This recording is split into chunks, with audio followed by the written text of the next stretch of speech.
Hello friends, అందరికీ నమస్కారం. Telugu life story వింటున్న ప్రతి ఒక్కరికి మనస్ఫూర్తిగా కృతజ్ఞతలు, అలాగే విశ్వానికి కృతజ్ఞతలు. మనీ మంత్ర 2 ఎపిసోడ్ 91. సంపూర్ణ కానిదేది విశ్వంతో ఏకం కాలేదు. ఆలోచన కోరికగా మారిన తరువాత సుప్త చేతనాత్మక వ్యవస్థ దానిని సంపూర్ణ చేయకుండా వదలదు. ఆలోచనలకు పూర్వం ఉనికి ఎక్కడ ఉండేదో పరిపూర్ణతము సాధించిన తరువాత ఉన్నత స్థాయికి ఆ వ్యవస్థ చేరుకుంటుంది.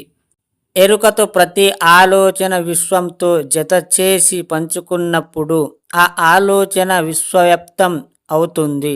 సదిశలో ప్రయాణించడం చాలా తేలికవుతుంది. స్థిత ప్రజ్ఞతతో విశ్వం పైన నమ్మకము మరియు కోరిక పైన స్పష్టత ఉంటే అది పరిపూర్ణ అయినట్టే. పరిపూర్ణత్వాన్ని సాధించిన మనస్సు ఏదైనా పొందగలదు. ఎప్పుడైతే మీ మనసులో కోరిక జనినిందో కారణం లేకుండా వృధా పోదు. దానికి మీరు అర్హులైనప్పుడే మీలో ఆలోచన మేలుకవుతుంది. కేవలం మీరు దానికి మీరు పోయాలంతే. అది ఒక వృక్ష అయ్యేంత వరకు సారాంశించాలి. ఆ తరువాత ఫలాలను నిరంతరం ఇస్తూ సంపూర్ణంగా నిండుదనంతో తోణికిసలాడుతుంది. కావున సంపూర్ణత్వం కానిదేది విశ్వంతో అనుసంధానం కాలేదు. మీ సుప్త చేతన వ్యవస్థయే దాన్ని ముందుకు తీసుకెళుతుంది. అర్థమయ్యిందా ఫ్రెండ్స్? సంపూర్ణ కానిదేది విశ్వంతో ఏకం కాలేదు. ఆలోచన కోరికగా మారిన తరువాత సుప్త చేతనాత్మక వ్యవస్థ దానిని సంపూర్ణం చేయకుండా వదలదు. సో మీరు ఏ విషయంలోనైనా సరే మీరు సుప్త చేతనాత్మక మీరు కలిగి ఉండాలి. ఎందుకంటే మీరు ఎప్పుడు కూడా పాజిటివ్నెస్ లేదని ఆలోచన విధానం బట్టి ఉంటుంది.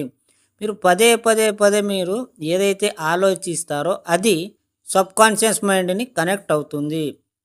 సుప్త చేతనాత్మక దాన్ని పట్టుకుంటుంది. పరిపూర్ణత్వం మీరు అనుభవించాలి. ఎప్పుడైతే మీరు పరిపూర్ణత్వం, నేను సంపూర్ణంగా అన్ని రకాలుగా ఉన్నాను మీకు అనిపిస్తుందో అప్పుడు మీరు చాలా సంపూర్ణంగా ఉన్నట్టు లెక్క. సో మీరు ఎప్పుడైతే మీ మనసు ఏదో ఒక రకంగా ఏదో జలసిగా ఇలాంటి పెట్టుకున్నప్పుడు మీరు ఏది సంపూర్ణంగా లేరు. ఈ సబ్జెక్టు మీరు కరెక్ట్గా ఫాలో అవ్వట్లేదు అని అర్థమైందా ఫ్రెండ్స్? ఏదేమైనా సరే మీ సగం చెయ్యకూడదు. ఈ సబ్జెక్ట్లో వచ్చిన తర్వాత ఫుల్ 100% మీరు దీని మీద మీరు సృష్టి పెట్టండి. అర్థమవుతుంది మీకే. మనీ మంత్ర సబ్జెక్టులు ఎందరో జీవితాలు మార్చేసింది.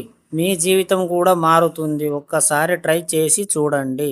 ఆ తర్వాత ఫలాలను నిరంతరం ఇస్తూ సంపూర్ణంగా నిండుదనంతో తోణికిసలాడుతుంది. అర్థమైందా ఫ్రెండ్స్?